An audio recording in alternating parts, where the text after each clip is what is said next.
Hey everyone, you're listening to But Why Though, the podcast, where we talk about the things in pop culture that people say matter and ask the question, but why though?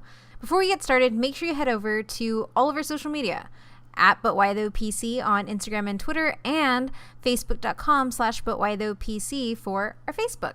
We also have a Patreon. There you can subscribe to us for as little as $1 a month, and you get access to all of our research notes, early episodes, and some bonus content, you know, the stuff that gets left out of the show, as well as some merch. I did just make some stickers, so I will be sending those out very shortly. And if you can't pledge on Patreon, just share our episode. Share our episode with your friends, with your mom, with your grandma, anybody you can think of. And on top of that, make sure you leave us a 5-star rating on Apple Podcasts, as well as a review. It really helps other people find us, and it means a lot to us to see what you all think about the podcast. So enjoy the show.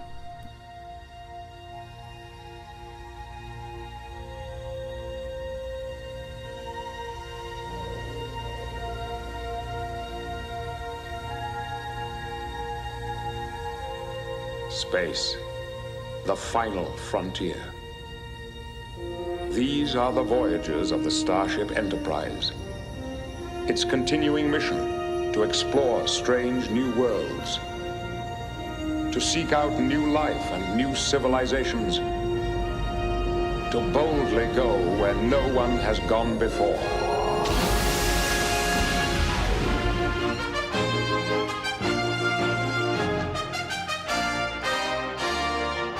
Hey everyone, today we're going to be talking about a franchise going on its 51st year with a whole bunch of captains, a whole bunch of aliens, and a whole bunch of intergalactic politicking? Can we say that? Yeah. And a whole bunch of relevancy to everyday life. We're talking Star Trek again for the second time, but instead of talking about the series, we're talking about everybody's favorite debate, the captains. As always, I'm your host, Kate, and I'm here with Adrian. Hey, how's it going? And Matt. Hello. We are going to start us off with a question. So, question of the day. What's your favorite Star Trek series, and who is your favorite captain? I'm going to go first because it's going to be really simple and really quick. One, I don't have a favorite series because I haven't seen none of them except the 2 movies. So that would be by de facto. You mean the 2 reboot movies, right? Yes. You got to specify. There's a lot of movies. There's also 3 reboot movies now. Oh, yeah, that's right. I don't count the 3rd one. I haven't seen the 3rd one because I kept getting weird. Fast and the Furious in space. Yeah. Hey, it's pretty good. Yeah. It's on Hulu, so we could technically go watch it. Yeah, go watch it. It's pretty good. It's not bad. It's not terrible. I was trying to do a bullet minute to get my spot bill over with, and you guys interrupted me. Back to the news. Basically, haven't watched any Chris Pine movies. By de facto default, Chris Pine's my favorite captain. Plus, I actually do like Chris Pine in other movies and just Chris Pine in general. Chris Pine. Yes. Done. That's it, guys. We can go home. Yes. Yeah. Chris Pine wins the Captain Wars. Yeah, so for those of you who have been with us since way back, when we did our Star Trek episode, you will know that Deep Space Nine is my favorite Star Trek series. And obviously, since that is my favorite series, Captain Benjamin Sisko is my favorite captain. And I rock with him all day, every day. All right, who are your favorite? What's your favorite series? And I mean, I know the answer, but maybe our listeners don't.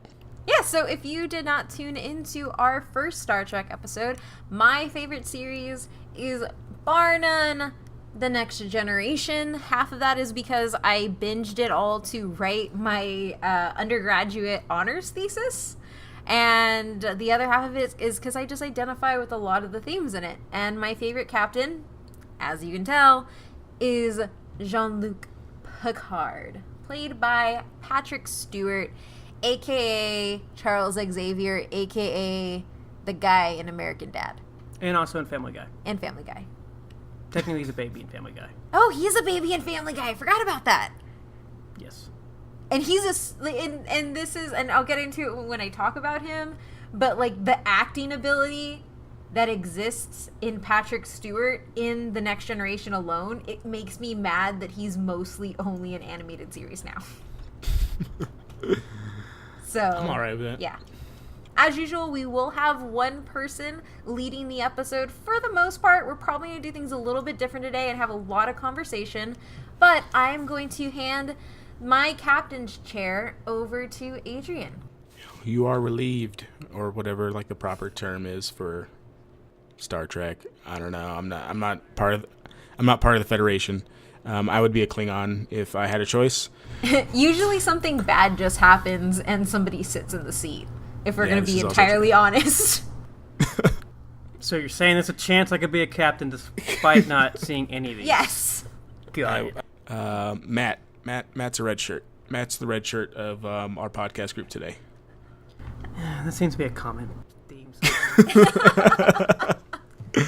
All right. So the way that we're going to do this today, we're not going to go into like the stories and give you a background of the series, just because we covered that for the original series, Deep Space Nine, and The Next Generation in pretty good length. That's one of our longer episodes for the podcast. So if you guys want to go back, take a quick listen to that. If you have no idea what Star Trek is, or if you're not familiar with Deep Space Nine or the original series or The Next Generation, go back, listen to it, episode 4, and then we'll pick up right here.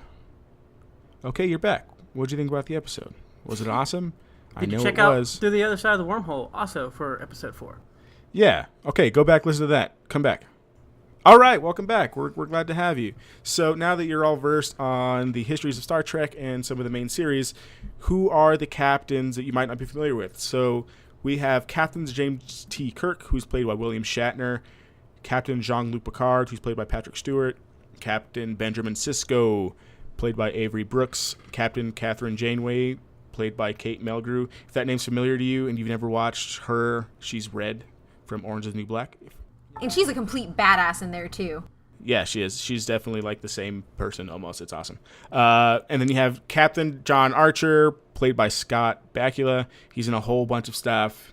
If you don't know who Scott Bakula is, I don't know what to tell you. Go watch all of his stuff. He's in like everything. Yeah, like anything sci-fi, you will see him. Like specifically any sci-fi on the Sci-Fi Channel. He's in it. Yeah. Are we talking about good Sci-Fi Channel or like whatever Sci-Fi went through for that like not like the weird movies, like the good shows. Okay. Yeah. And then you have another James T. Kirk, played by Chris Pine, who is Matt's favorite captain. That's because if you're not familiar, they rebooted the series, and now we have new movies, and we have Chris Pine at the helm as James T. Kirk.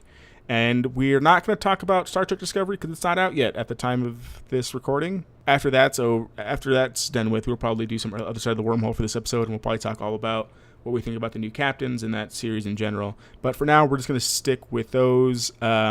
My favorite things about the captains, and the reason why we're talking about them specifically in their own episode, is because when people talk about Star Trek, they talk about the captains first, usually. Like, who's your favorite captain? Or who's going to be the captain? If a new series comes up, what's the first question asked? Who's going to be the new captain? That was a big thing with the Star Trek Discovery. Were they going to have Worf come in as a captain? Were they going to bring something completely new? Because the captains are the cornerstone of the series and of the movies. So that's why we're going to talk about them. And Star Trek has done a really good job of making all of their captains different. I really don't think that any two captains are the same. I think they would hate each other. Yeah, a lot of the times. Sisko and Picard. Sisko hates Picard, and we'll talk about that a little bit later. And there are even stark differences between them too. So there's a reason why people are kind of drawn to different captains, because there's kind of a captain out there for everyone to like now. With 6 and going on probably 7 captains with Star Trek Discovery. There's captains out there for everyone, and we're going to talk a little bit about it. So as we go through this for the but why those, we're going to talk about the but why those for each captain. I say each captain, but we're going to focus mainly on Picard, Kirk, Janeway, and Sisko, because we did a poll and they were far and away the votes that we got for that. So we're going to focus mainly on them. And I didn't really like Star Trek Enterprise, and I never finished it because I thought it was kind of boring, and I don't feel educated enough to talk about it. But if you want to come talk about it, we have Other Side of the Wormhole with Matt, where you can come educate us on why Captain Archer is your favorite, but he's definitely my least favorite. And we also have a new fan but why those section of the website. So if you're listening right now and you have a very big testimony for why a captain is important to you, send it to us and we will put it up on the website and we'll talk to you about it. Also, who won that poll, Adrian? Picard. But I mean, I don't think it's a Exactly. very fair assessment. My 300 retweets on Captain Sisko being the best captain during Star Trek Day begs to differ for that entire poll. Just saying. I'm going to go find like the Picard retweets on Who things got and it's who gonna got be bigger. a retweet today? And that poll was like 3 weeks ago, and I'm still getting retweets on it because people love Captain Sisko, and I'm going to tell you why. And you would love Captain Sisko if you finish the series. I'm telling you, you would. But you just said he's everything the opposite of who my favorite captain is. Yeah, and that's why he's so good, because he's better. Definitely better than Kirk for sure. Oh, But like I everybody's said, better like than Kirk. I don't like the I don't like to get into the whole, you know, what captain's better than the other one, just because the reason why people like I said, the reason why people like their captains is because they find personal attachments for them, and I don't want to discredit your personal attachment for Picard, even though you're wrong. But we'll jump into it. I also want to preface this by saying, obviously, by the time this episode's released, I will be 24. I wasn't alive in the 60s. Kirk was not my first captain. So if we talk about him briefly and not as in-depth as the other captains, that's because, you know, I'm young and don't think he's the best captain out there for, like, this progressive era that we're in. But we're definitely going to give him his fair shake for sure. So Captain James T. Kirk, he is from the original series that ran from 1966 to 1967 with only 3 seasons. So his popularity is crazy despite his lack of seasons. Yeah, I was about to say, And- how is he so But- popular if it only ran for 1 year? But the 'Cause he movies was kept first. going after that Yeah. too.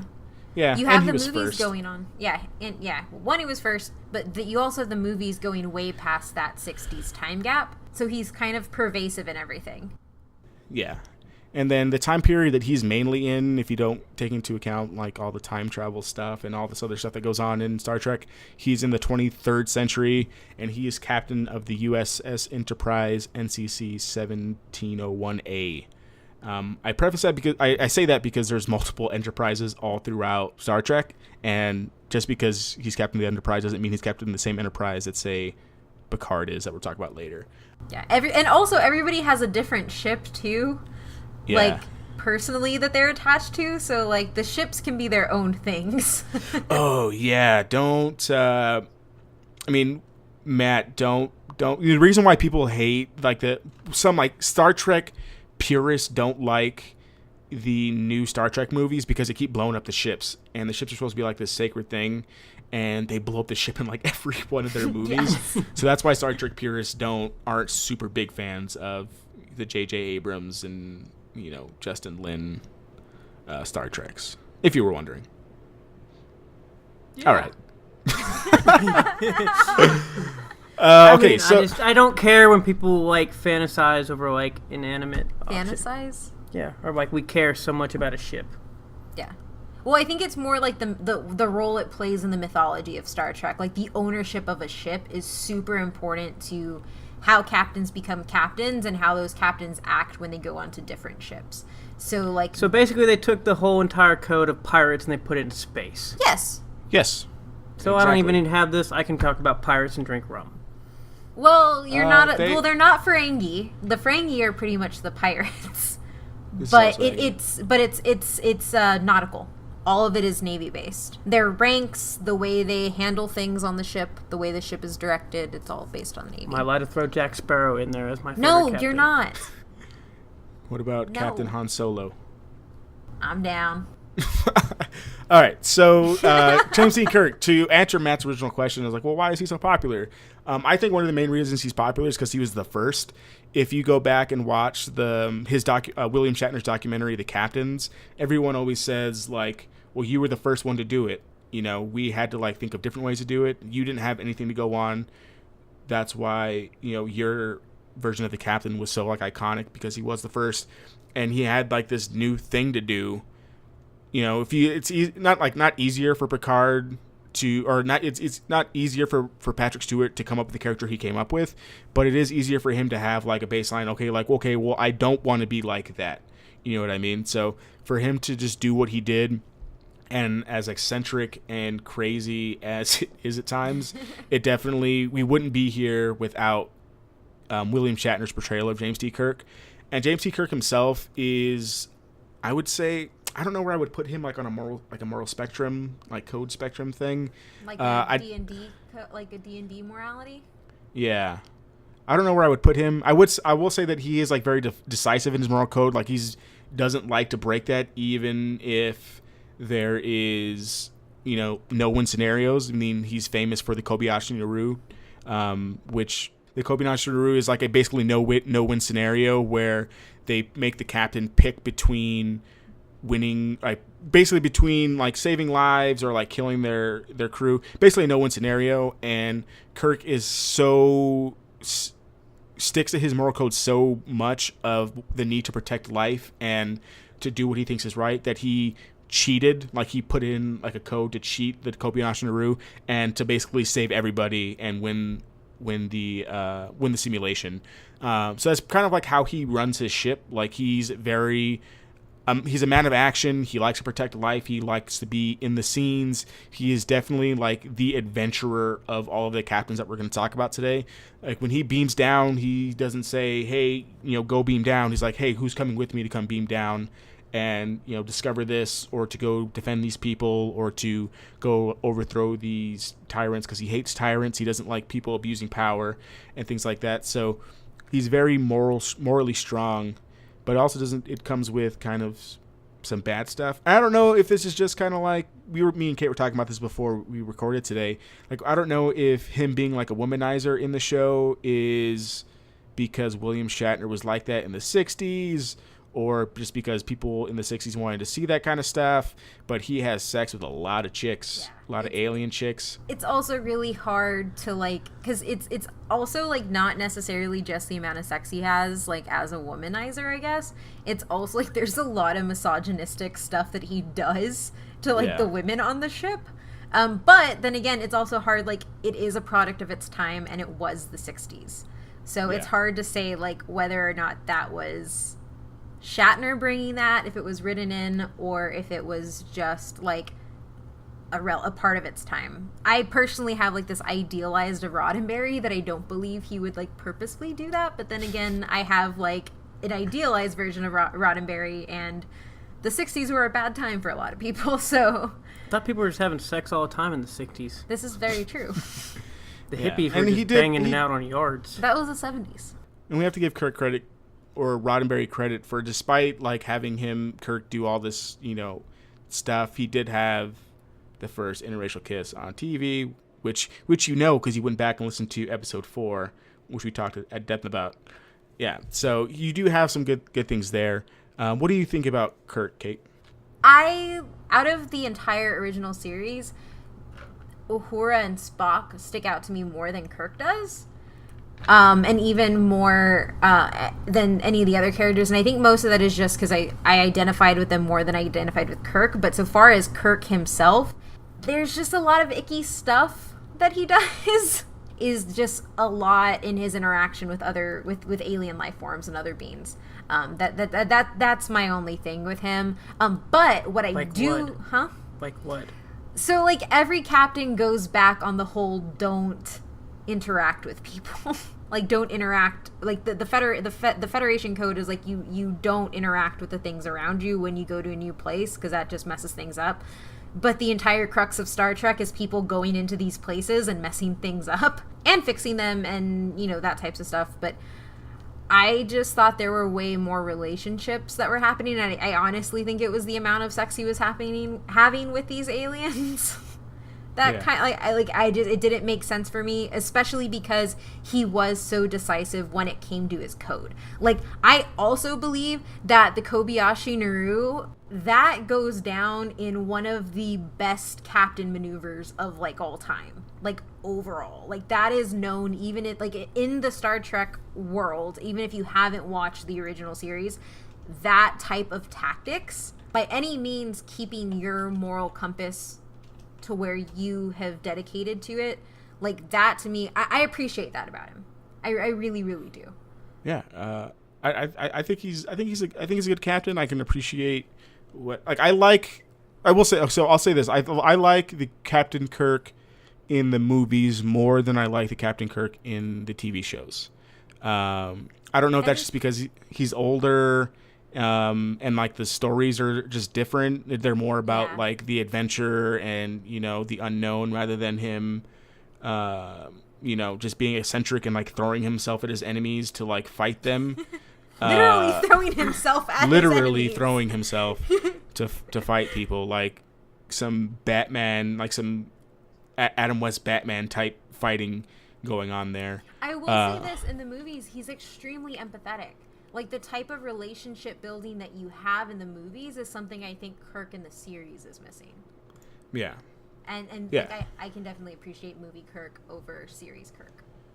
Yeah, I think he's great. I think the Kobayashi Maru is great to go back and watch. So for each of these captains, we're going to talk about an episode to go back and kind of find out. If you have to go back and watch one episode of each series to kind of find out what kind of captain these captains are. But I also think Battle of Terror Season 1, Episode 8 is really, really good because you can kind of see how kind of valiant and, he's kind of like a knight in space. I see a lot. Like, he wants to defend everything, no matter if it goes against the Prime Directive or if he has to hump his way out of situations. Did you just say hump his way out of situations? Yeah, that's how I just see Captain Kirk in the series. But that's a great one. Or just go watch any of the movies really that have Shatner in it, because you kind of see how much he's revered. Even if you go back to the other, like the crossover movie with Jean-Luc Picard, and there's not a crossover episode. They kind of like put them into the original series in Deep Space Nine. They kind of have like a time travel thing, and even Captain Benjamin Sisko is like enamored with William Shatner. Like, he's like a giddy kid because like this is the captain that everyone models themselves after in the Federation. Like, you have to be as good as James T. Kirk and be that good. So I know you talked about how these people kind of like basically he said he was the first one, so he had nothing to base himself off of. Do they get to choose their names for this as well? And do they stand for anything, or is it just like generic? That's a good question. I'm not sure. I think they just had the names already. Okay. Actually, technically, Kirk isn't the first. Pike is, right? Yeah, technically, if you go back far enough, Pike is kind of your first captain for sure. But I think they just had the names. I don't think I have ever heard of anyone picking their name for their captain. Okay, because I know you said that like they get to like kind of they took these captains and the person who played that kind of embodied the role that they want and how their captain took on the personality that they chose of. So I didn't know if they like picked a certain name. That is something that I actually would kind of want to know. I haven't seen so much of the actor who I know you said his name, but I forgot it already. Sisko. Avery Brooks. Avery Brooks. Yeah, I haven't seen most his stuff outside of that. I've seen Shatner. I've seen Shatner not in any character. I've seen Patrick Stewart not in any character, as well as in his other roles. Same with Janeway, with Melgrew and Bakula or Bakula. Bakula. There you go. I'm pretty sure it's Bakula. Like, I feel like when I have seen them in other stuff and seen them outside, like obviously not speaking for Avery Brooks, but they kind of embody their captains. Like, overall, in the other roles that they play and how they act when they give interviews and, like, in the glimpses that you see into their lives, I really feel them embodying their captains beyond the show. So I would want to know, like, beyond the names, like, how much of their captain did they get to decide? Yeah. If that makes sense. Yeah.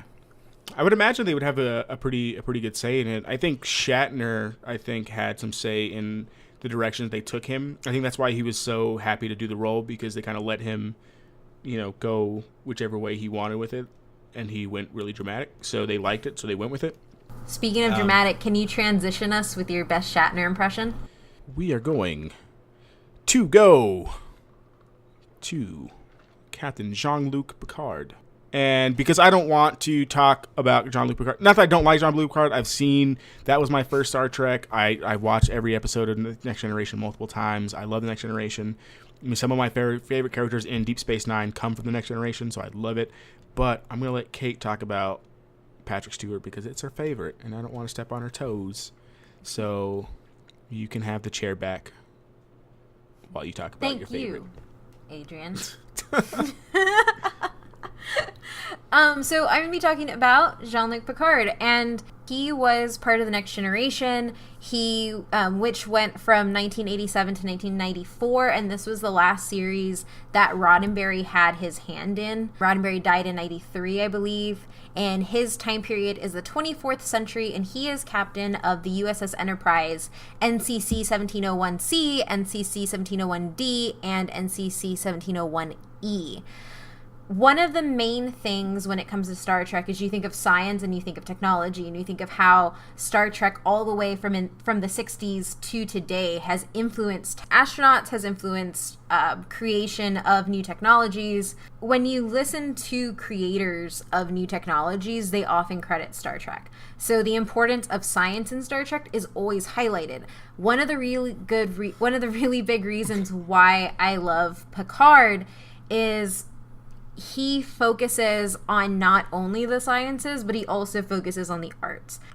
His thought process is highly informed by philosophers, highly informed by mythology, highly informed in all the lessons that he's read about. So Picard, if you were going to place him as somebody, where Kirk is the adventurer, Picard is very much the scholar. And Picard is somebody who does not take action without trying to see all sides of the matter, and he's somebody who, if the facts say that it is this way, he will not go against the facts. The truth to him is above all importance, but his big love of philosophy is the reason why he doesn't follow blindly. He questions to find the truth. When it comes to leading a ship, leading people, and leading somebody into war, you need to know how people act. And for Picard, knowing the arts is one of the biggest ways to do that. One of his other seminal episodes and ideas is that he sees humanity in everything. So you can be even when somebody is doing something wrong, he tries to understand why they're doing that, and he'll push back against it if he needs to.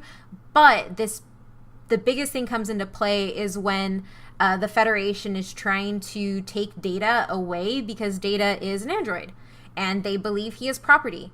And Picard ends up coming to his defense, and it's Data's real boy episode. Picard comes in and explains how Data is not a piece of equipment on the ship, but in many ways his cold robotic heart is the soul of the ship. And this is also a really big turning point for Data's character, where he starts to see and starts to reenact a lot of the human qualities that he sees around him. He also has really deep and disturbingly sad episodes. Like, a whole bunch of sad things happen to Picard over and over again. Yeah. He's a very depressing man. Like, he deals with grief very, very well, because some messed up stuff happens to him. Exactly. Like, Picard has died, and he's lived an entire life in 20 minutes. So essentially, he encounters this blinking light, it knocks him out, and while everybody's trying to wake him up, he's living 40 years of a life on a planet, and he experiences his loved ones dying and the planet's destruction, and then he wakes up and it was all a lie, but he remembers every single bit of it. And you get this recurring character, I'm gonna call it, of the Resican flute, because it's what he played in that other life, and it comes up throughout the series, and when it comes up, he's super sad. And you can tell that it changes how he's feeling, because he remembers that other life that he led with children and a wife. Because that's not his life. He's a captain, and he's a captain above everything else, which means he doesn't have that life. On top of that, he also has an internal battle with the Borg, which I would think most of the fandom agrees is probably one of the best villains in Star Trek. They float around and they assimilate everything. Yeah, so he becomes Locutus. So he's assimilated by an entity that pretty much eats worlds and destroys people. And before that happens, he has this battle within himself where Patrick Stewart is acting as Jean-Luc Picard, but also acting as Locutus, and is fighting that the entire time. And it's so freaking deep, and it's one of those moments where you realize just how tormented Picard is and the amount of strength that he has, because no matter what happens, and we'll see it in my very last point, he doesn't stop. He just keeps pushing through things, which is one of the things I really like about him. He's also learned, and through these processes of dying, he's also learned to not have any regret, because there's an episode where Q lets him go back to stop the moment where he has an artificial heart. So he ends up getting stabbed in the heart in a bar fight, and that path is what leads him to be the Picard we know. And Q says, well, this artificial heart does nothing but cause grief and stress in your life. You can go back and change that. So Q, which is the omnipotent being in the Next Generation, I believe Deep Space Nine as well. Say it again. Sorry. Q.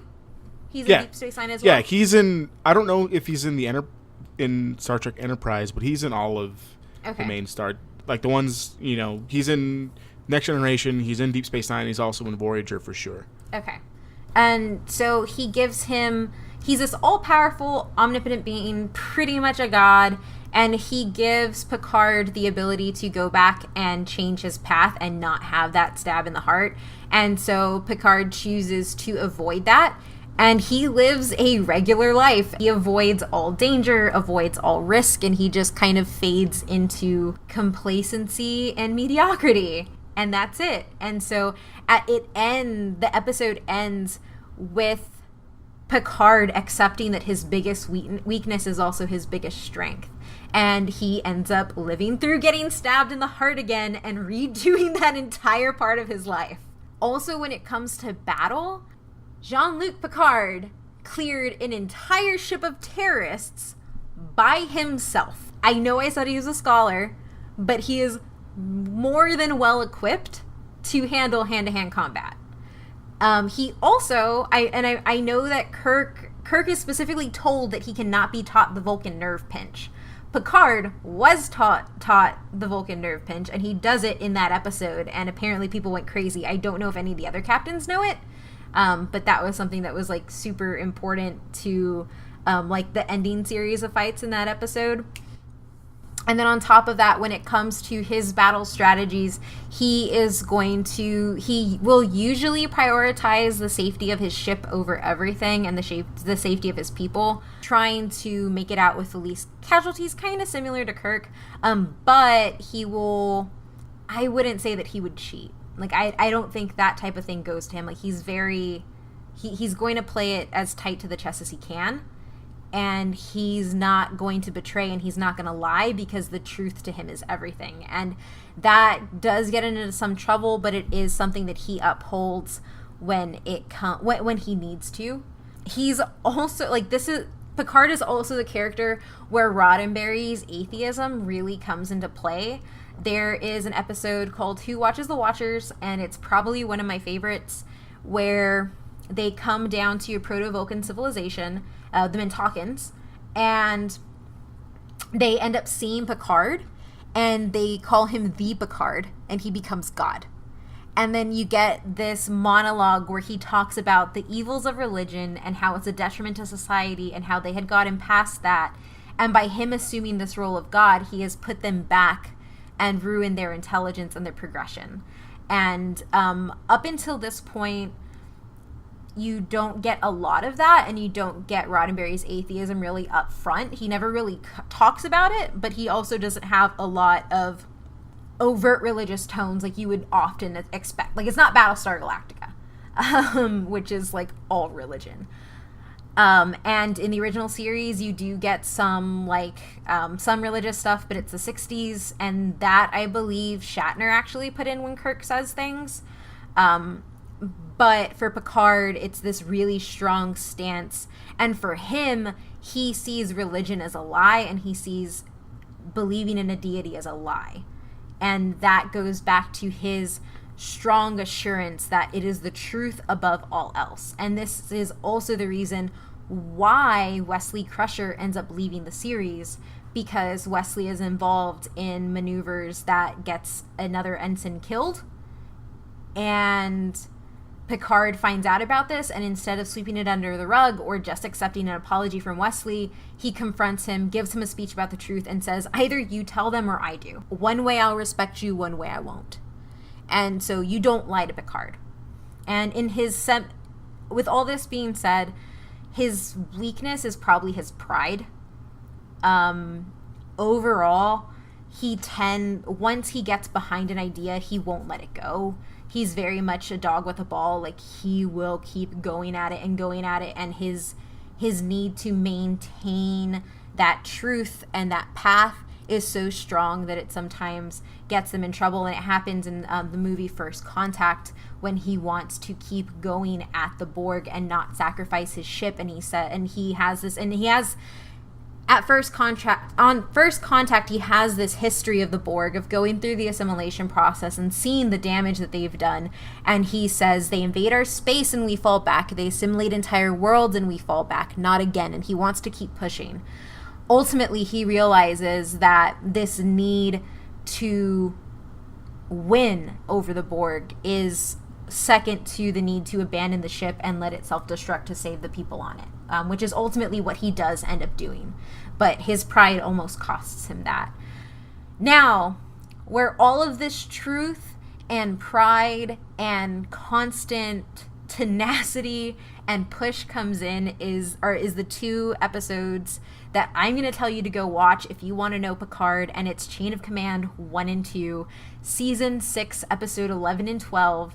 And this is the moment for me where it solidified that, 1, Patrick Stewart is a phenomenal actor, and 2, Picard is unwavering.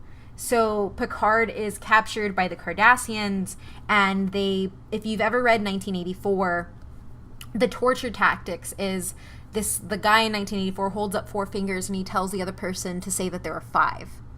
And so what the Cardassians do is they have Picard naked in a chamber with 4 lights in front of him beaming down on his face. And he is tortured every time he says that there are 4 lights.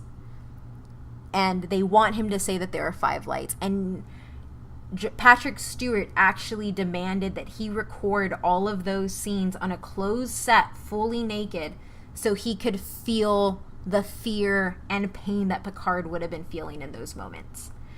And he acts his ass off, and he never says 5, but at the end there's this reveal that had they not rescued him, he was so close to giving in.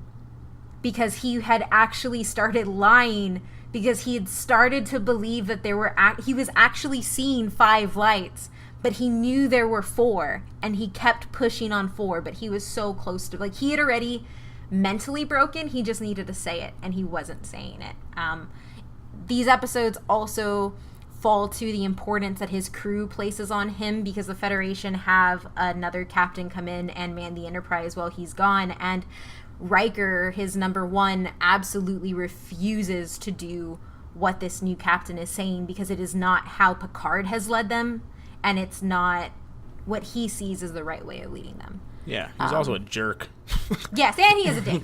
Yeah, he's a dick, but but he's a pragmatic dick, because he wants to do everything by Federation standards and only go by what the Federation is saying, versus doing the right thing and looking for the truth like Picard would.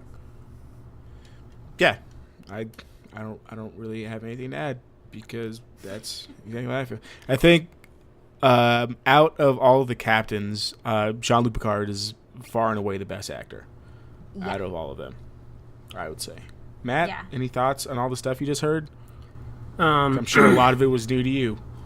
Well, I mean, new, but I could see the thing. I mean, one, they did psychology studies where they would basically tell people they would plant somebody to say a different color, different number, correct answer, and they'd see how long it took before everybody gave in.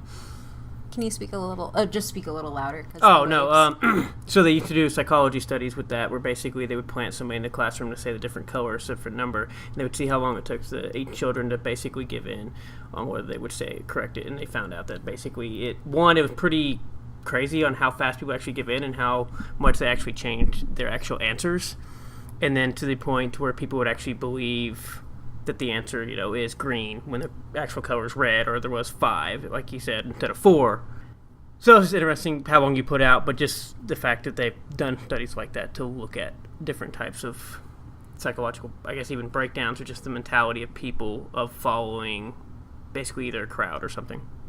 Yeah. I don't know how that's relevant to a card, but that's what I was thinking. I think it's relevant because it shows that, like, that process that Patrick Stewart was putting himself through in order to, like, give us this, like, these 2 episodes are the best acted episodes out of anything that Star Trek has ever put out. Like, hands down. Is because I mean, I wouldn't doubt it if he didn't do his homework and, like, actually looked at the type of psychological breakdown that happens. And there's basically an entire philosophy, or basically, I think it's philosophy, but this kind of thing of the simulation of your entire life is technically in a matrix, and where you're living, and you might actually be dreaming anyways. When you talked about how he lives an entire life in 20 minutes. Oh, yeah. Yeah. So basically, it boils down to there's 3 basic truths of basically either we live in a matrix, or we live in a basically, or we don't, or that we live basically. Damn it! Now I can't remember the 3. Oh, it's the theory of forms. I think it's Aristotle, where the idea is that you're in a cave, and there's a fire, and so you have the physical object, you have the shadow of the object, and you have the perceived object. Correct, but they also have it based out to an actual simulation of basically within where they got the premise of the actual movie, The Matrix. Yeah, no, that's what I'm saying. Like the theory of the theory of the perfect form, but the way that if you take it to there, you basically either you are in a simulation, or basically somebody is controlling the simulation, or neither true, but one of the 3 has to be true. Yes. Yeah. None of that probably has to go with actual Star Trek at all, but what I was thinking of, I guess, more because you talked about basically the scholar part of him and whatnot, and basically how they, I guess, embrace this philosophy and psychology and other types of stuff that they've done throughout time, and basically put it within the show that he portrays. Now that you say that, like, having gone through grad school, I kind of want to go back and rewatch The Next Generation and see how many of those things I can actually see playing out in Picard. Like, actual, like, scholarly concepts or theoretical concepts actually playing in the series. That might be an interesting watch through. Yeah, there's a bunch. Yeah, there's a whole bunch, for sure. I always do find it funny, like, that he lives in the 24th century, but they still only talk about, like, authors and philosophers that we know about, when there's literally, like, 300 years of, like, missing stuff that they could have just, like, made up.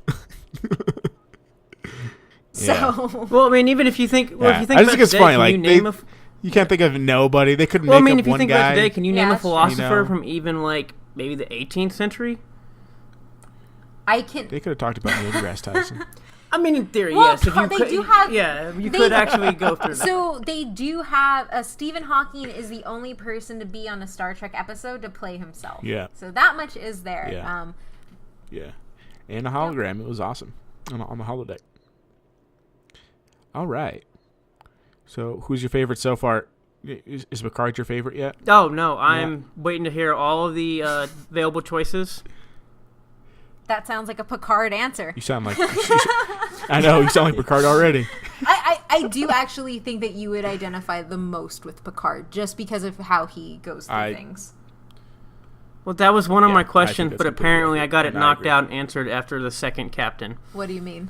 If you guys had to pick one of the captains that embodied me, which one were you going to pick? And apparently that already got knocked out. It's because you're super smart, and that's why I'm with you, because you remind me of Picard. Okay.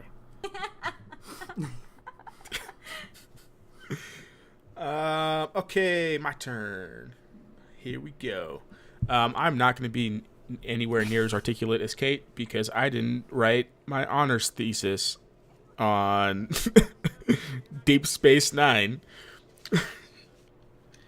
All right, so Captain Benjamin Sisko, played by Avery Brooks, if you don't know who Avery Brooks is, it's okay. He didn't do a whole lot of stuff that's big. He was before he did this, he was like real big into choir, and he's a jazz singer and stuff. So if you didn't know him before this, it's completely fine. He kind of like went back to his hometown and kind of just plays piano all day and plays jazz stuff. If you want to see like what his life is like, just go watch the Captain's documentary. You can kind of see how he's doing in life. He's a little crazy, a little bit. So Captain Benjamin Sisko, he is in the Deep Space Nine series that ran from 1993 to 1999. This series kind of this is like the first series without Roddenberry at all. Like, he didn't really have too much input on the transition of the show. He had some initial input, but then, like Kate said, he passed away. So this is the first thing, and you can kind of feel it in the series and kind of how this captain takes form compared to Picard. They are in the 24th century, so this is basically kind of concurrent with the events of the Next Generation, and he is captain of a space station, Deep Space Nine, and he also goes off in the USS Defiant, which is like this super special, tactical ship that has like that's just a badass name too. Of stuff. But yeah, I love it. I love it so much. It's my favorite ship name. It's so great. So why do I like Benjamin Sisko? I think I'm all about character development. I love character development. I hate when characters stay the same. I love arcs, and you immediately get an arc with Captain Sisko because we don't see him as a captain first. All these other guys, you kind of get them as captains. We don't really see what their life is before.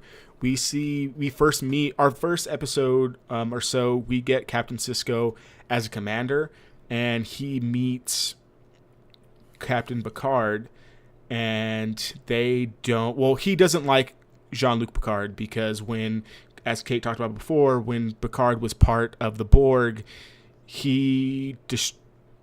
as Locutus, Captain Picard destroyed a ship that his wife was on, and Benjamin Sisko does not like Picard at all. And you can kind of see this in that episode, and kind of like his character as a whole really is the inversion of Picard. Basically, everything Kate said about Jean-Luc Picard, Sisko is almost the polar opposite. And he's not a scholar. And well, he's not not that he's not a scholar. He's a captain. Like, he's got to be smart. But they're just different. They're different. I'll say the leadership of the captains are completely different.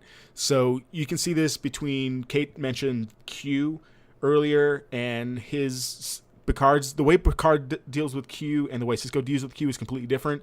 Sisko didn't take no mess from Q. Like, he literally punched Q in the face, and there's a scene where he's like, well, Picard didn't punch me. He's like, well, I'm not Picard.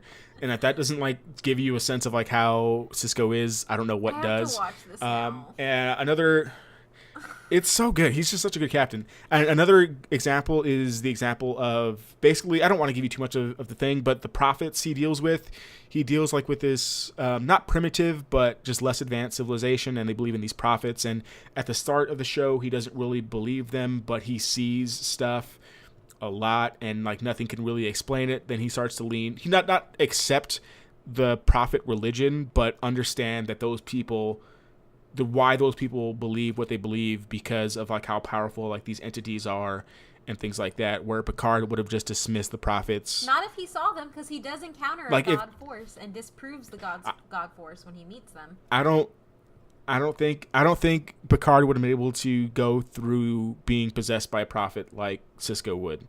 I think Picard would have tried to find like a rational explanation for it, because we don't really see anything like what Sisko went through in the Next Generation in terms of like these entities and things like that. Because he does do like some dismissal of some false gods, but like these prophet things are really, really weird and like possess people, and it's really, really weird. And where Picard is kind of like more to himself, like he wants to go play his flute in his room. It's because it reminds him of his past life, Adrian. Well, we'll talk about some of the stuff that Sisko had to go through in past life stuff. But I think part of why Sisko was so openly social with his crew is, I think, one, because he's on a space station with like thousands and thousands of different species and stuff like that, so he's like forced to interact with different people. So he's very open with his crew. Like, he takes them to baseball games on the holodeck. Like, he plays cards with them. You know, he goes to the bars with them. Like, it's fine. He's a homie. Do they actually he's a respect good dude. him? And I think that's just... Yeah. No, yeah. Of course they do.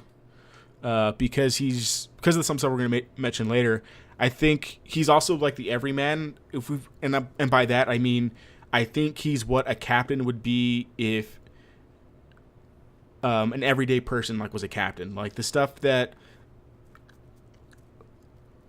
He's an every me, I guess, because I don't want to speak for everybody, but if I was a captain, that's how I would carry myself. Like, the situations that he goes through between like the moral dilemmas and stuff that he has to go through, he handles them in a way that I think everybody would probably make those kind of decisions, where Picard is like the virtuous, like, you want to be Picard, but that's really, really hard, and most people aren't going to make the kind of decisions that Picard makes. Sisko makes those kind of harder decisions and deals with the consequences in his own mind and what he has to deal with. I think part of this comes from him being kind of an emotional guy. Like, he yells a lot. Like, there's like super cuts like on YouTube of him just yelling because he has a pretty short temper. Sometimes that serves him good. Like, he has a kind of personality that intimidates Worf. Like, outwardly, like they outwardly say that in the show, that Captain Sisko, this human dude, intimidates Worf with how kind of a big personality he is. That's what I was going to ask, because you mentioned there are a lot of Klingon. Like, I would assume that, like, in order to have that many Klingon integrated into the show, they would have to respect Sisko, and, like, no matter how much, like... Yeah. Picard never really has Klingon respect. He has Worf's respect, but he doesn't have Klingon respect. No, yeah, he definitely has Klingon. There's like an episode where he has to go like undercover, and he slaps the heck out of there's other words I wanted to use there, but he slaps like Worf like in front of people, and like he really embraces that Klingon perspective. And that's another reason why I like him so much, is because he's so open to perspective and he's open to different ways of looking at things. Again, I think that comes from having to deal with Klingons, having to deal with Romulans, having to deal with Cardassians, having to deal with Ferengi, like on a normal basis. He's not pigeonholed into just thinking about how the Federation thinks. He's completely all right with breaking Prime Directive when it has to be broken and things like that. If you haven't, we kind of said at the beginning, he's a black man, and we don't have a black captain up until this point. So when he goes back in time in one of my favorite episodes, not the episode I would say go back and watch to kind of see what like as a captain, but go back to watch to kind of get the Star Trek feels of like what Star Trek is trying to get across, of, you know, everyone being equal and all of those good perspectives that we talked about in our Star Trek episode. In Far Beyond the Stars, he goes back in time to the 50s, and he's like living the life of this guy named Benny Russell, and he is a publisher, but he experiences all of like this overt racism and all of this crazy stuff, and that is like probably one of his best acted episodes, because he just embodies someone who couldn't comprehend the kind of stuff as a black man going back from the 24th century to the 1950s. He really embodies how crazy it would be to kind of like be told you can't do stuff, or because be told like you can't, just experiencing those injustices as a black man in that time. I think he knocks it out of the park. And when he comes back to his reality, he kind of embodies that too, and kind of really appreciates the everybody is one kind of mentality. I think because of like those kind of injustices that he had to face, he's not afraid to fight like at all. Like I said, he punched Q in the face. Like he knows he's like this god because he's seen the stuff he can do, and he was like, because he puts him like into like this circle, and they're like, "Well, punch me. You know, you're not gonna punch me," and then he just punches him, and he's like, "What? Why did you do that? Do you not know I could just kill everybody here if I wanted to?" He's not afraid to fight at all. I probably think he's the best fighter out of everybody that we're gonna talk about. He was captain of the Starfleet wrestling team in his academy days. you know, and this like will to fight and will to just do justice sometimes goes against his own morals, and he's okay with that because he has to live with it at the end of the day. You have to look at the episode I think that makes him a great captain is In the Pale Moonlight, season 6, episode 19. And in this episode, first of all, it's a really well done episode, the way that they do it in terms of like starting with him doing a personal log and his story throughout it. But by the end of it, you know, by the end of the episode, he's like obstructed justice. He's been accomplice to murder. He's like basically started a war, but all for the sake of saving the Alpha Quadrant, which is the quadrant that everybody lives in, because he's trying to fend off these other super, you know, alien people from coming over from a completely different quadrant.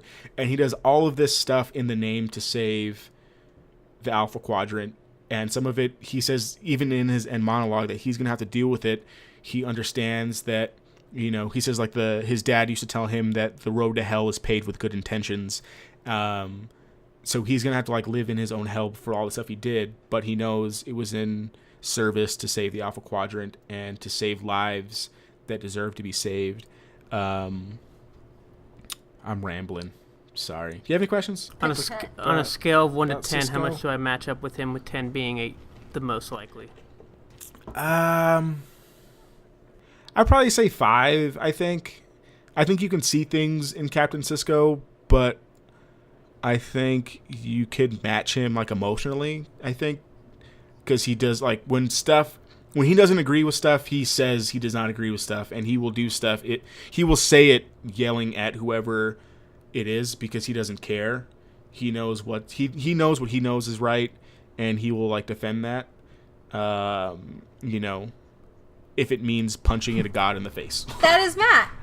But he's definitely not a Picard. I think you would match up more with Picard, or you would like what he does more, because I think Picard it's more... is more like he's gonna spend the time getting all the facts before he tells you something, versus like going on his gut. Sisko is that's the difference. Yeah. Like Picard is never he rarely goes on his gut. He rarely goes on what he knows is right.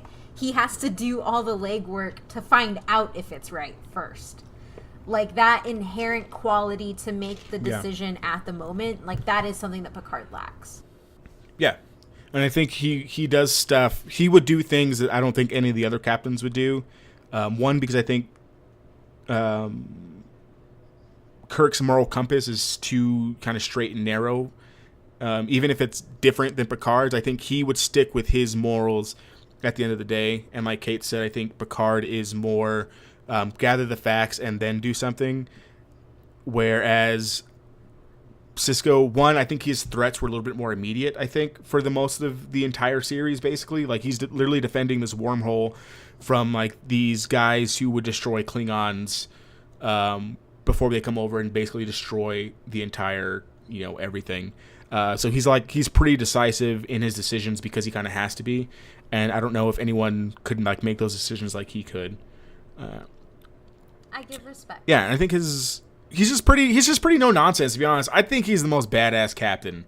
Like, go YouTube Captain Sisko badass scenes, and he's just will bluff you to death if he thinks that, you know, he will say whatever it takes to get you to back down or to stop your raids. If it, like, his whole thing with the Marquis is just ridiculous. Like, he will do anything it takes to protect the people he likes and loves and defend. He literally brought people into wars to defend everybody. It's crazy. Oh, and I think you also get a different perspective because he's a dad through, like, the entire series. He's a widower and he's a dad, so you get that perspective that I don't think we really have at really any point. I mean, you kind of get it when Picard's like locked in his own mind, but he's a dad throughout this whole thing, and you kind of see him, his son grow, and see how he deals with his son and things like that. And I think that's a really unique perspective that we really don't get from any of the other captains. That is really true. And you get stuff with his dad, because Picard doesn't talk to his family at all, but Sisko's a really big family man, so he goes back to New Orleans where he's from, and hangs out with his dad in his southern restaurant and things like that. So I think I like him so much because I'm real big into family. I would punch a god in the face if a god said, I'm going to mess with you and kill all the people you love. I don't want to have a conversation with that. I'm just going to punch that dude right in the face. So, and I think Picard is more his ship is his family. His crew is his family. Yeah. And they're the people he's chosen to be his family over what he was born into. Yeah. So Janaway. Janaway! I guess in your best Cisco impersonation. You can yell into the mic. I don't, because that's all he does a lot. He does a lot of yelling, and he's just. It's just like that kind of. He does that kind of like yelling and like that talking that like the I'm not mad, I'm kind of disappointed, kind of talk. That really hurts. And where it's like it's like very straight and to the point. Like it's just very bad. And he drinks a little bit, so it's another probably reason why I like him. Like in the pale moonlight, he's like drinking the whole time. But Earl Grey, I think my transition. Stay looking at like a 50-year-old when you're 80. Yeah, but Earl Grey tea is disgusting, and vodka is not. So very true. I don't really have a great transition because I think my natural demeanor is Cisco. So we're just gonna go with that. So we'll run through Janeway a little bit. I will admit I've only seen about 4 seasons of Voyager. Not because I don't like Star Trek, but just because I think it's kind of boring and it's not my favorite either. But Catherine Janeway is a great captain, again, played by Kate Mulgrew, who is, for those of you who do not know, she's Red in Orange is the New Black. Basically, picture Red as a Starfleet captain, and that's basically Captain Janeway. Every time you think I think of she's actually like a red alien. Oh, no. No. She's a ginger. No. She is ginger, yeah. So she's in the series Voyager, and this ran from 1995 to 2001. Same time frame as the previous 2 series, so she's in the 24th century, and she is captain of the USS Voyager. So she is the only female captain to lead a series up to this point. We really don't know what's happening with Star Trek Discovery or how that's going to all pan out, if there's going to be a female lead throughout the entirety of it. But for at the time of this recording, we're going to go with Captain Janeway as being the only a female captain to lead a series. And not to take anything away from her character, because I did say at the beginning that they're all different. I think if you had to compare her more closely to any of the captains, I think it'd be Kirk. Not because of like her womanizing or anything like that, but just because of her do things her kind of own way kind of aspect of her character. I think some of this has to do with, in the show, Matt, they get like thrown into a wormhole and they're 70,000 light years away from the Alpha Quadrant. So basically the whole show is a voyage back to the Alpha Quadrant. So, but like she's not afraid to go against the Prime Directive. And like I said, I think that some of that is part of like her being so far away, and then like there's really no one else there to be like, hey, don't do that. You can't do that, because she's just by herself. And I think it gives a unique perspective because she's the only really Starfleet vessel out in the show, really. So you really don't have people coming in. So like Deep Space Nine, you get a lot of Federation talk. In the Next Generation, you have a lot of Federation talk. Of course, in the original series, you do as well. But this is just them, so it's kind of its own contained version of the show, and I think they really do it well. One, because Captain Janeway is pretty badass. Like I think she really does fall into that trend of just like badass boss women that we see kind of like with the Buffy the Vampire Slayers and things like that during this time period, because that's kind of where she kind of thrives in that time period. So you don't really get a weak, meek woman. You get someone who's going to kill your entire family and outsmart you and punch you in the face kind of thing. And we also see her rise to admiral when it's all said and done. So not only does she become captain, but we see like her rise and how pertinent and how important the voyage was, and how good of a leader she is, that she gets promoted to admiral, which we really don't see anyone else get promoted to admiral until like the movies and stuff. So we see her promotion like in the show, which is really, really cool. And she only loses like 14% of her crew, which I think is like the lowest out of all of the captains. So how many she people took like a is that? 70-year voyage. I think it was like... Because that is a really specific 1,500 number, which means it should be an interesting percentage based on how many people are actually on the crew. Well, I think Kirk was like 43% of his people survived. So even like percentage-wise, like... Kirk killed a lot of people, a lot of red shirts. So basically 57% of his crew died? 50% of his crew died, yes. 57% of his crew died. Yeah, throughout 3 seasons. Because he killed a lot of red shirts. Like, the whole red shirt joke is because of the original series, of how many people just died in that series. How is he a good captain at all? Why would you want to actually be on that ship? I have a better chance at a coin flip than I do of surviving his thing. Yeah, no, I wouldn't want to be on his Enterprise. No, that's not the Enterprise I want to be a part of. Definitely not. Yeah, so like basically they go 70 years throughout this entire show, and they fight Borg, they fight all these new enemies, and she doesn't lose very many people in that 70-year journey. And then she does like some time jump stuff to go back and help the Voyager get back faster and stuff. So she's a great captain, I think, for sure. Do you have any thoughts on the female perspective of her being a female captain, Kate? Because I don't want to speak to that without, being a female. No, I think I as well have not seen all of Voyager. From what I did see, she definitely fits into that model of what is now kind of being dismantled, of like the idea of the strong female character. Like, she is no nonsense. She's not soft. She's very much somebody who will punch you in the face, at least from what I've seen. Like, she's not going to deal with any of that, and she's not going to be tender or vulnerable. Like, that is probably one of her biggest things. That's also one of the reasons why I liked her. I haven't seen the entire series, so I can't speak to it more than just my initial reactions to her.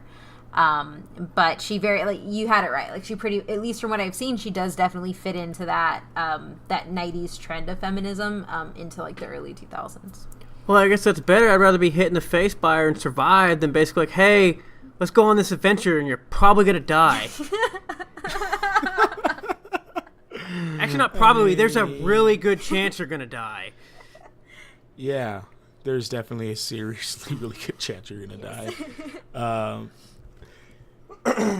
You may not make it off the ship without dying with those odds. Yeah, I think she does it really, because she faces a lot of stuff too. Like I said, like she faces, she has to deal with Q. She has to deal with the Marquis, which is kind of brought up in Deep Space Nine. She has to deal with some Borg, and she really doesn't have any support outside of just like her and her crew. Whereas, Picard had the rest of the Federation. Yeah, they're not in a bubble, and if they died, no one would know, because they're 70,000 light years away from like where they were when people like when they first disappeared. So basically, out of that 14%, we just know that's 14% confirmed dead, and not necessarily how many people they just threw off the ship on this 70-year journey. I don't know, Matt. I don't know. I'm sorry. Oh, now that I think about it, Kate or Matt, like you said, they were talking about like changing the names.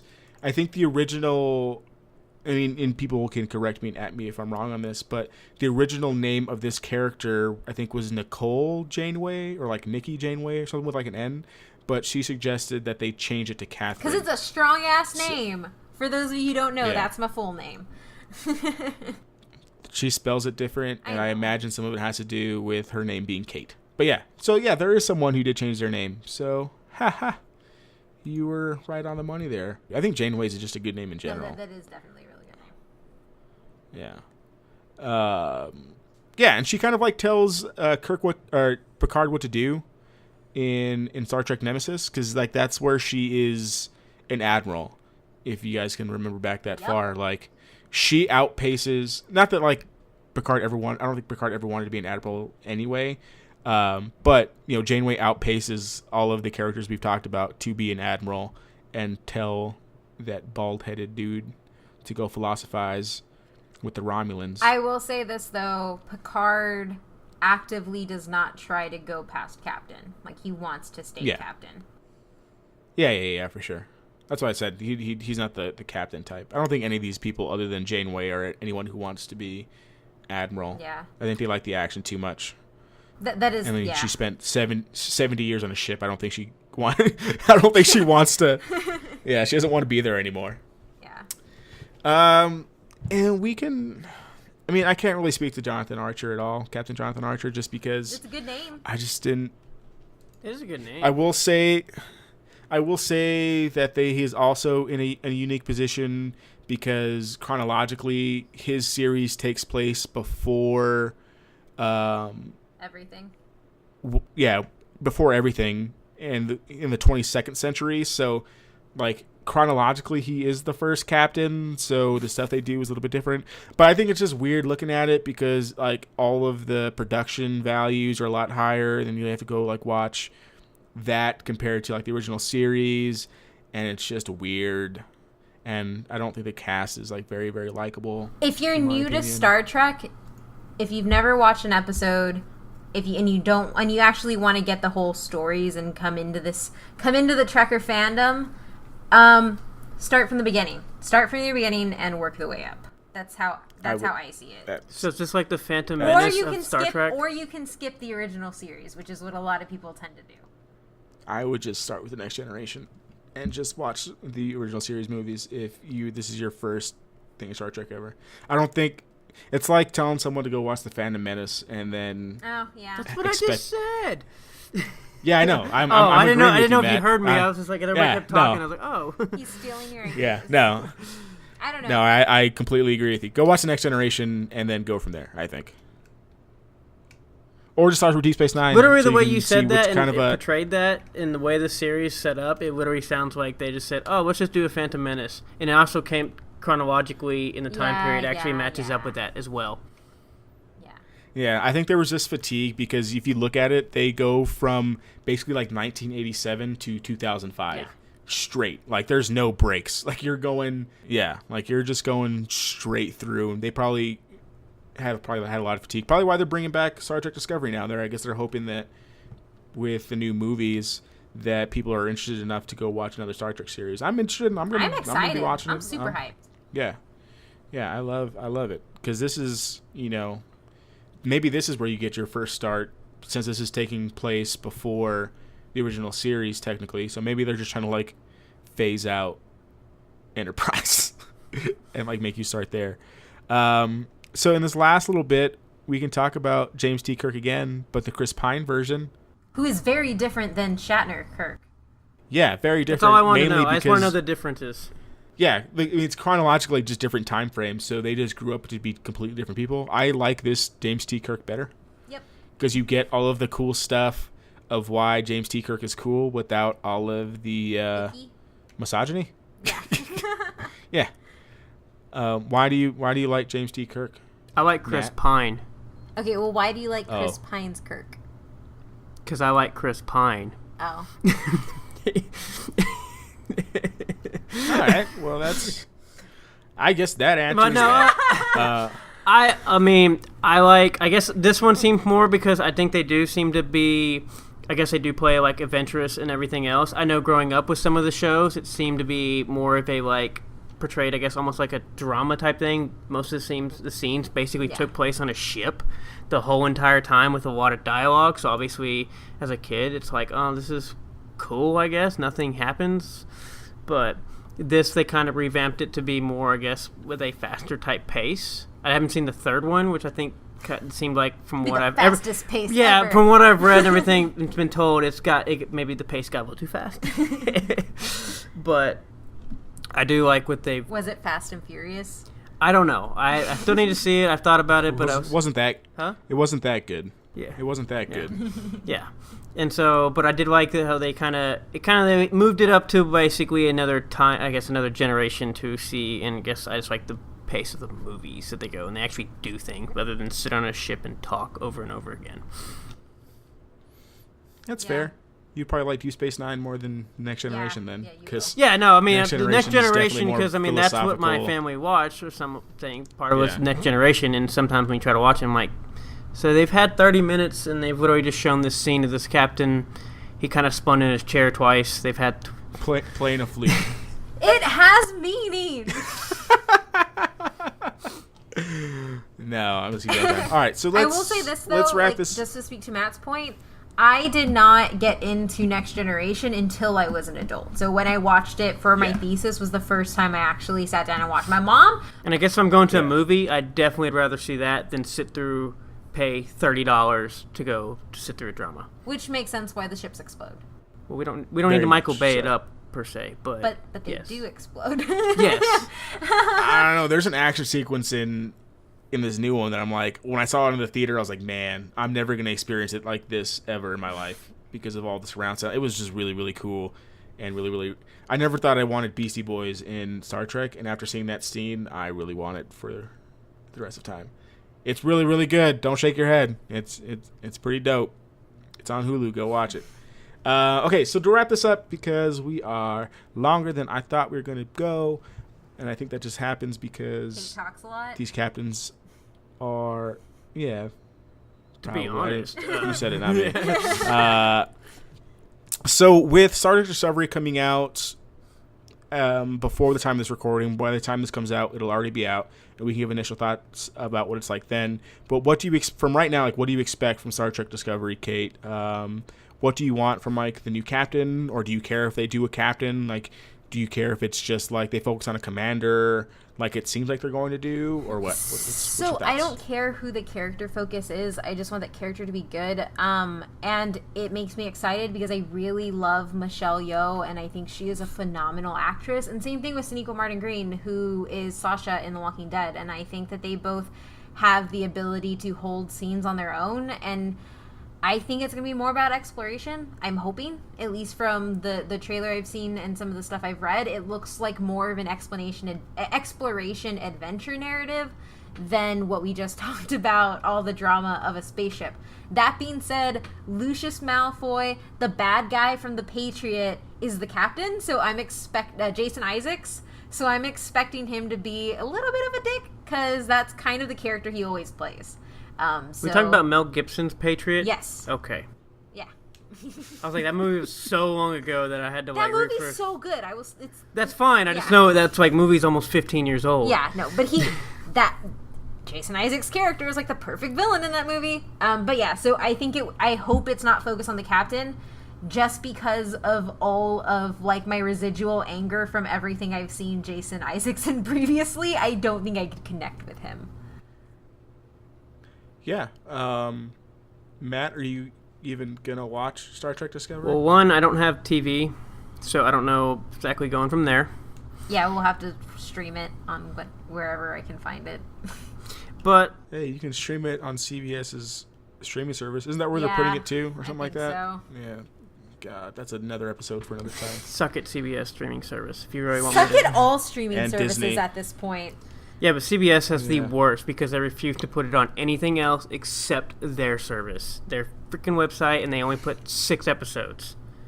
They will not put it on anything else. Anyways, I don't know if I'll tune into it. I know I will go watch the 3rd Star Trek eventually. That is on the list of doing things. After we watch 70 hours of CW-verse. Yes, that is on the list of things.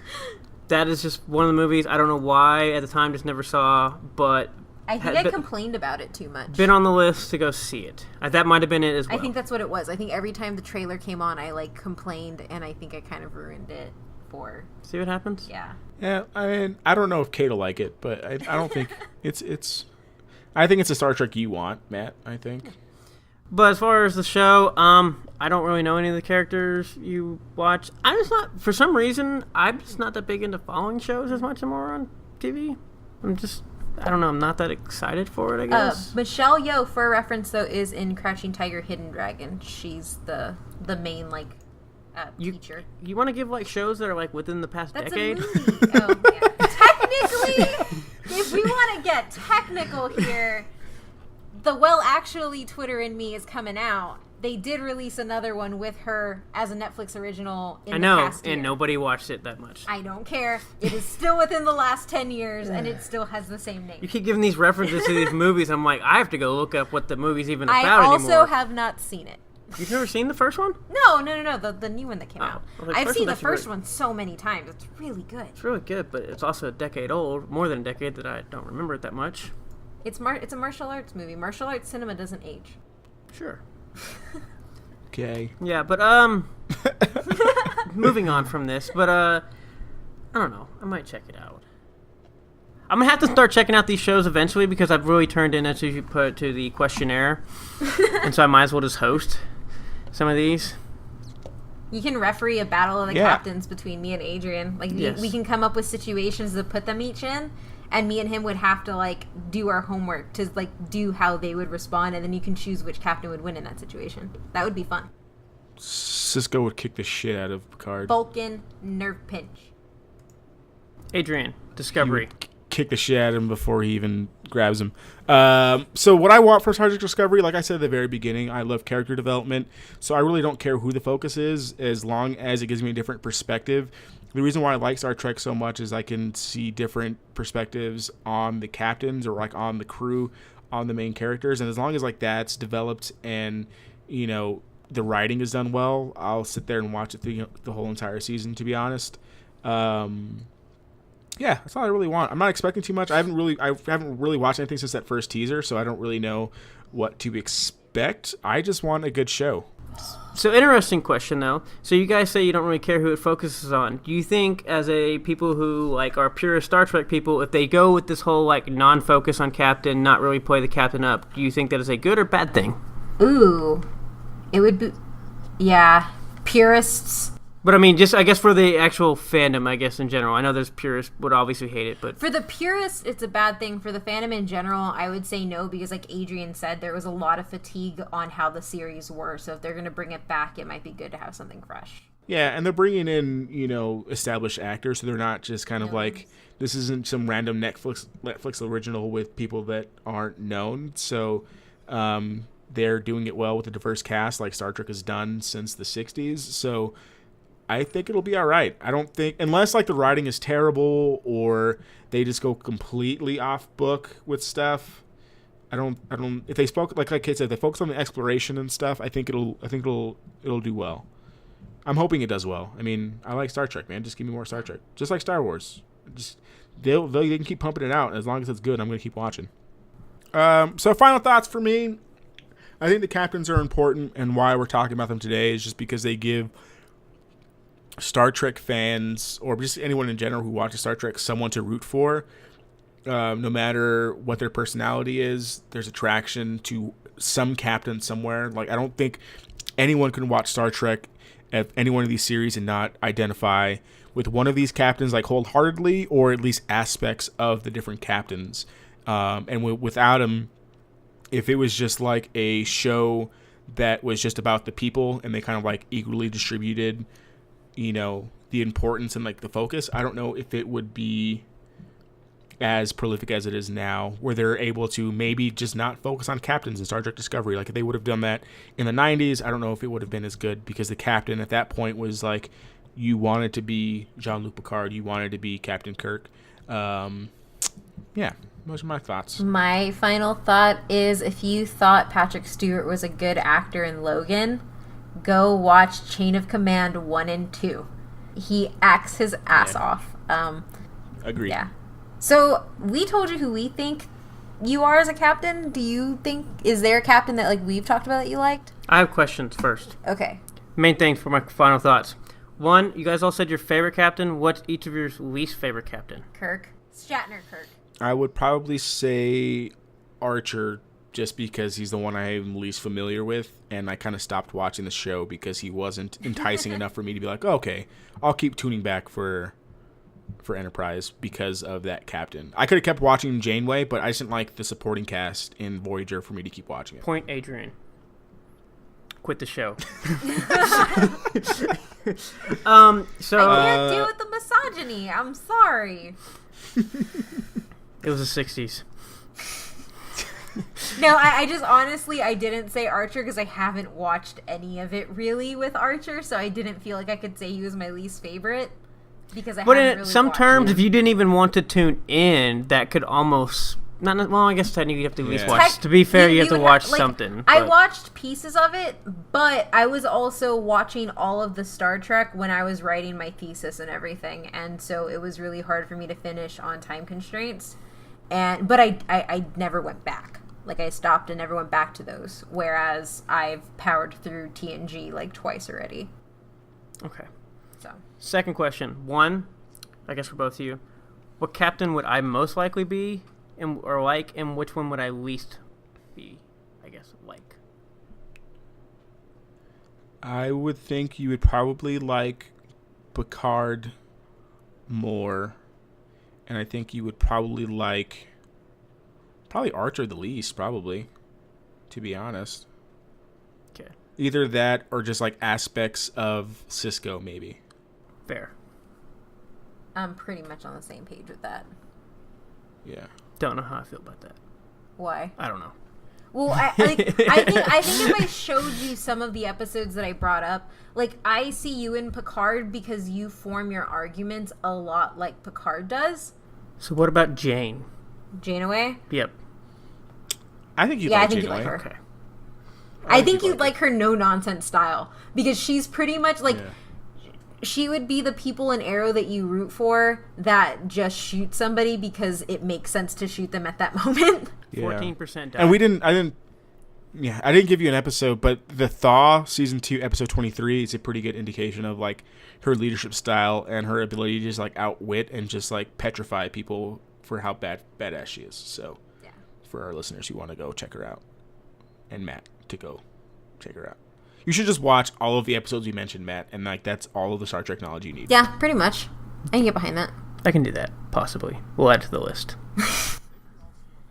No, that was really the only two. Because, I mean, basically, I guess because if you haven't realized from the show, like, I want to pick my characters based on, or I guess look at characters based on the personality types and, like, how they do things. And so I was just figuring, since you guys had the best version, it would kind of give me at least an aspect of, like, how they would be. Yeah. So what do you think from our highlights, from like what we talked about? Which one do you think? Well, obviously, Spatula, which is all I think about when you keep saying Pocula. Spatula?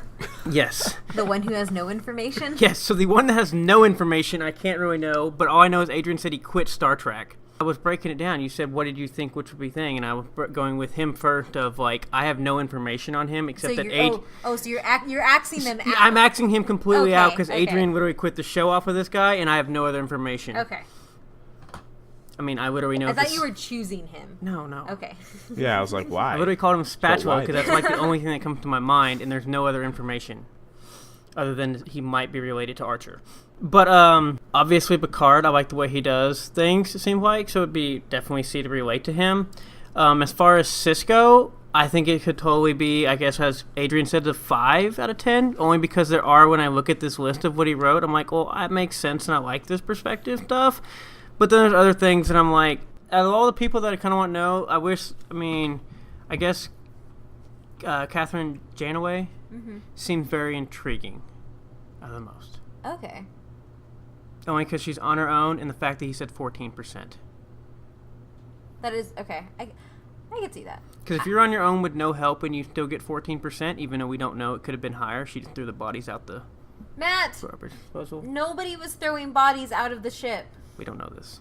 Oh my But God. 14%, but with you're on your own with no help, you basically have to, like, just the reality of, like, how you'd have to do things, you would definitely have to be, basically, as Adrian said, a badass to do all that. And you probably were possibly not very well liked as Yeah. well. We did a poll yesterday, and it ran for 24 hours, and we had a lot of votes. So thank you for voting on our But Why Though Twitter. And basically, it was the question that we asked Matt, like, who is your favorite captain? And we, in the poll, we put up the 4 main captains, in my opinion: Kirk, Picard, Cisco, and Janeway. Picard ran away with it with 44% of the 113 votes. But I just think people haven't seen enough Deep Space Nine or Voyager to make an accurate depiction there.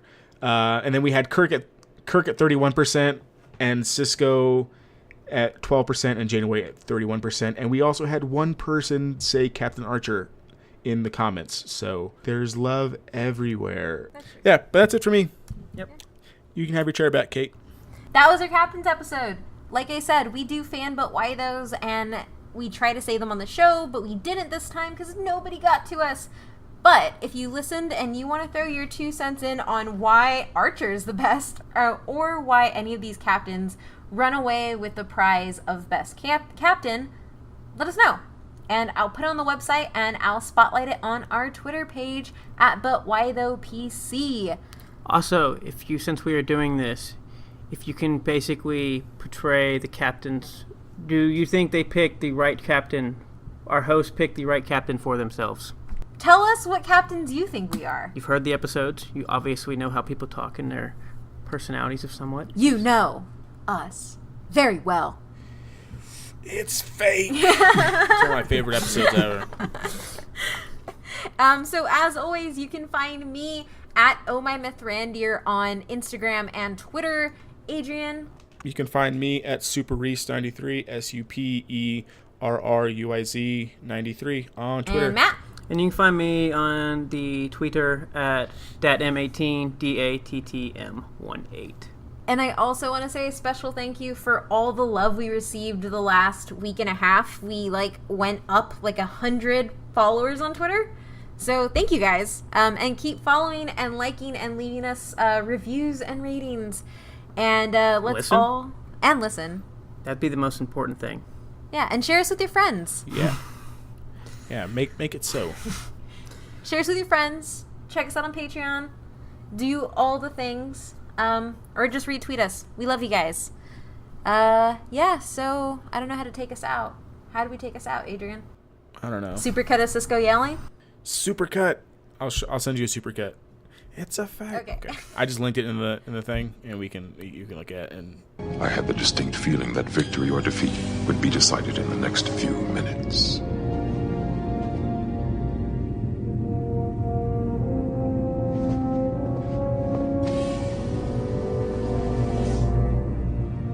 It's a fake. It's real. It's a fake. It's real. It's a fake. Don't you understand? It is real. It's a fake. It's real. It's a fake. It's real.